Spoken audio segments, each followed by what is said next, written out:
Good Thursday, everyone, and the final day of April. This is the video forecast discussion for Thursday, April 30th, 2015. Garden State Weather, gardenstateweather.blogspot.com, providing superior forecasting for the northern mid-Atlantic region.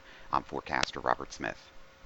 Not a bad looking morning out there, although clouds are beginning to increase with an onshore marine air mass in place now as we had a cold front pass through, or backdoor cold front pass through the region last night. Early this morning, it's located and draped across the Delmarva region this morning. All the winds are light out of the north or northeast, and clouds are beginning to increase across the area. It's still relatively normal temperatures for this time of the morning, upper 40s to low 50s across the entire forecast region. Morning surface chart from weatherroanoke.com and digital atmosphere software. It looks a little convoluted, but we'll get into this. Here is our storm system getting sheared out across the Carolinas and the coastal plain, and will deepen rapidly over the Gulf Stream, but will move away from our region. Here is our backdoor cold front, and the remnants of the upper level low still spinning out over Nova Scotia, basically. And this is penetrating a northeast wind marine layer in place, blocking this storm system from developing and moving up the coast. Another reason for that is we have another closed off upper level low around the Great Lakes with a frontal boundary and spokes of vorticity out ahead of it.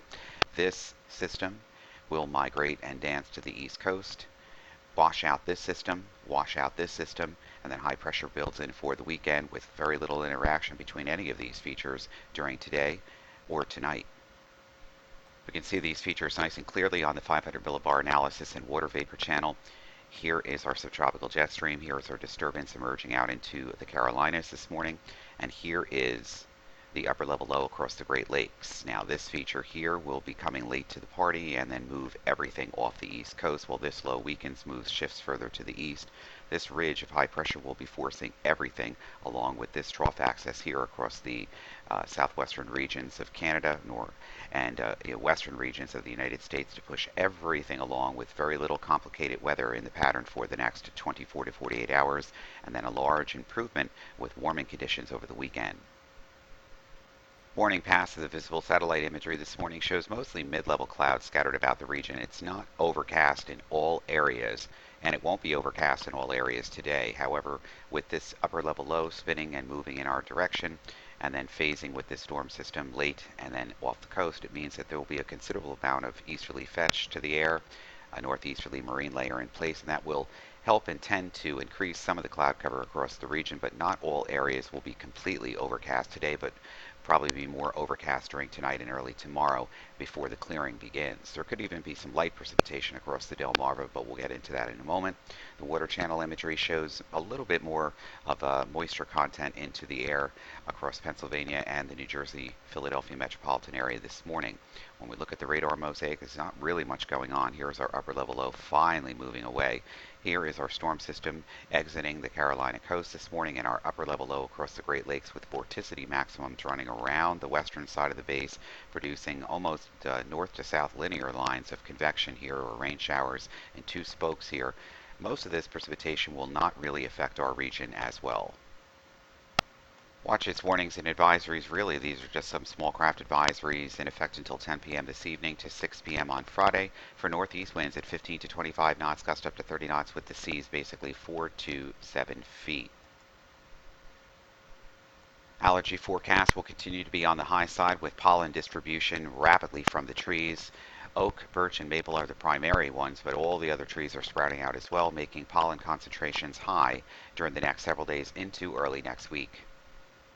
And the ultraviolet radiational index for sun exposure on your skin for the weekend, basically in the medium side, so sunscreen is still going to be a must, especially as we enter into Sunday and Monday and Tuesday of next week that could be going into the very high side.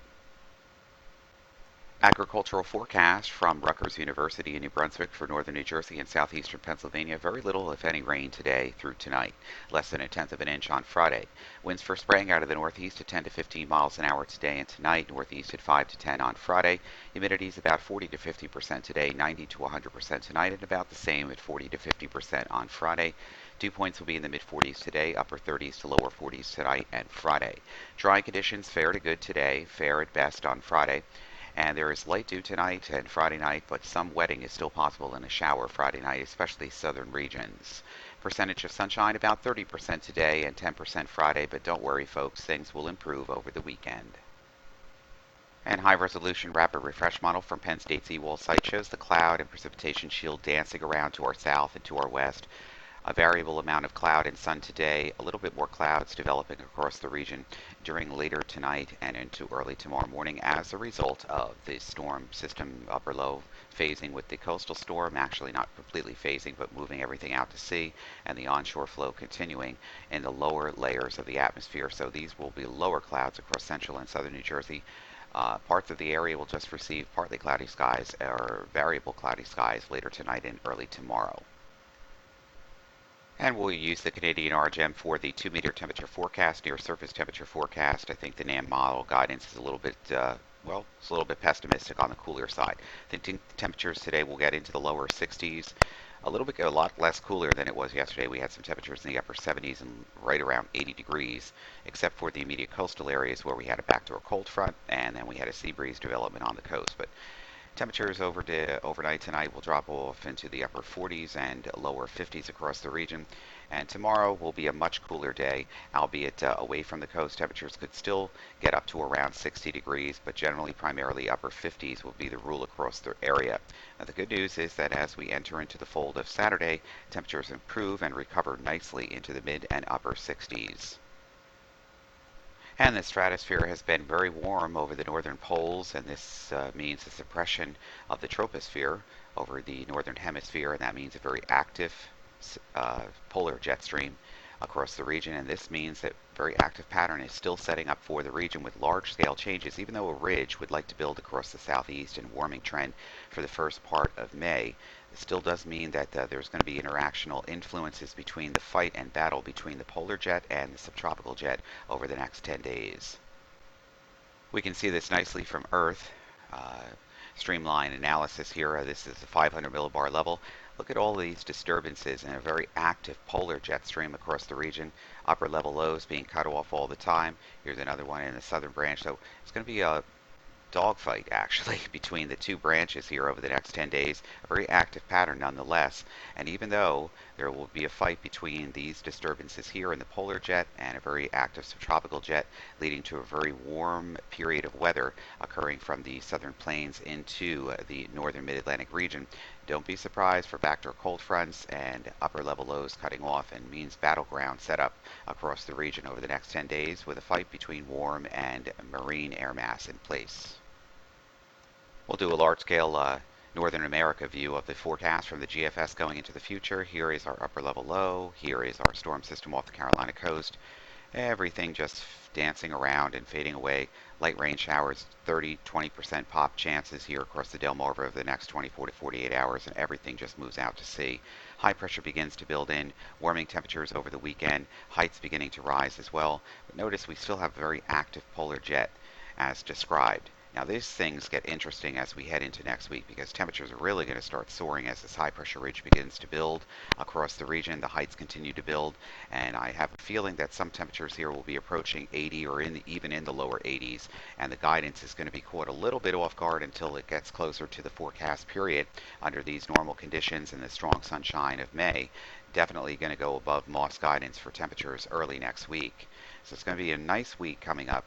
But we do have to watch out for this weakening cold front in the polar branch and this strong area of high pressure over and north of the Great Lakes have an interaction between this disturbance over Cuba, and eventually the modeling decides that it's going to be a squeeze play with the cold front weakening across the region, bringing some light rain showers across Tuesday night or early Wednesday morning if this modeling holds true. Here comes the next branch of storm system across the central plains, and it's going to be an active weather pattern with producing a shower and thunderstorm and possibly tornadic activity across the central plains later next week. And here comes the storm system that we talked about on the modeling yesterday, and it's going to get blocked up in this pattern because high pressure is going to rule and dominate, and it's just doesn't know where to go. It's going to get caught underneath it, and as a result of that, everything just gets blocked up, and the storm migrates and dances around off the coast. Some of the model guidance, including the European model guidance and Canadian model guidance, even bring some of this moisture into the coastal plain of the Carolinas that eventually draw it up into, as a warm front across the region next week. into late next week, early next weekend. So we're just going to have to pay attention to this. Active pattern is on the way, but definitely the polar branch of the jet stream is going to be extremely active as we go into the next 10 days. So for everything live, it's Garden State Weather, gardenstateweather.blogspot.com, Twitter, Facebook, and Google+. I'm forecaster Robert Smith. Have a pleasant Thursday, the last and final day of April, and we'll be back bright and early tomorrow morning as May opens up.